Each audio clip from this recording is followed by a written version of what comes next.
பிரீமியமான சேலை நம்ம சொந்தத்தில் நெஞ்சிருக்கோம். வாங்க பார்க்கலாம். ஒன்று ஒன்று ஒரு டிசைனில் இருக்குது. பாருங்கள், பல்லாக்கு டிசைன் ஒன்று இருக்குது. பார்டர் பாருங்கள், எல்லாம் டிஃப்ரெண்ட்டாக கொடுத்துருக்கோம். ஒன்று ஒன்று ஒரு டிசைனு. எல்லாமே கையில் நெஞ்சு சேலைங்க. எல்லாமே ரெண்டு பக்கமும் கையில் உட்காந்து வாங்கினா தான் இந்த டிசைன் நம்மளுக்கு கிடைக்கும்.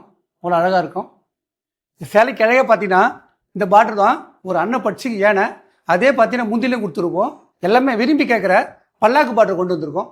இந்த ரெட்டுக்கும் இந்த பல்லாக்கு டிசைன் பாருங்களா, அவ்வளோ அழகாக அப்படியே தூக்கி கொடுத்து பாருங்க. அடுத்தது பார்த்தீங்கன்னா முந்திலையும் பண்ணியிருக்கோம். அதே பல்லாக்கு டிசைன் பண்ணியிருக்கோம்.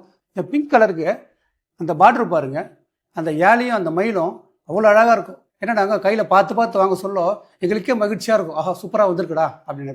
இந்த பார்டர் பாருங்க, இந்த மெரூனில் இந்த பல்லாக்கு டிசைனை பாருங்க, அவ்வளோ வடிவாக பண்ணியிருக்கோம். அடுத்தது பார்த்தீங்கன்னா முந்தி அவ்வளோ அழகாக இருக்கும். இந்த ரெட்டை பாருங்க, இது எவ்வளோ போட்டாலும் போயிட்டே இருக்கு. பார்டர் பாருங்க, ரெட்டை கிளிக்கு மயில் கொடுத்துருக்கும், அவ்வளோ அழகாக இருக்கும். அடுத்தது பார்த்தீங்கன்னா ஒரு யூனிக்கான முந்தாணி, ஒரு டபுள் ஷேட் பிங்க்கில் ஒரு பல்லாக்கு.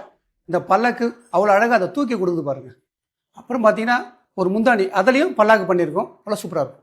ரெட்டைக்கிளியில் அடுத்த கலர் பாருங்க, இந்த கலருக்கு அந்த ரெட்டைக்கிளியும் அந்த மயிலும் பாருங்க, அவ்வளோ அழகாக இருக்கும். அடுத்தது பார்த்தீங்கன்னா ஒரு முந்தாணி அவ்வளோ சூப்பராக கிராண்டாக பண்ணியிருக்கோம். ஒரு ரெட்டுக்கு அன்னப்பட்சி அவ்வளோ அழகாக இருக்கும். இந்த ரெட்டுக்கு பாருங்க, அந்த அன்னப்பட்சியும் அந்த ஏனையும் அப்படியே பூத்து கொடுக்குது பாருங்க. அடுத்தது பார்த்தீங்கன்னா ஒரு முந்தாணி, அழகான முந்தாணி. இந்த மாதிரி டிஃப்ரெண்ட்டான சேலை வேணா பரம்பரை சேலை ஃபாலோ பண்ணிங்க.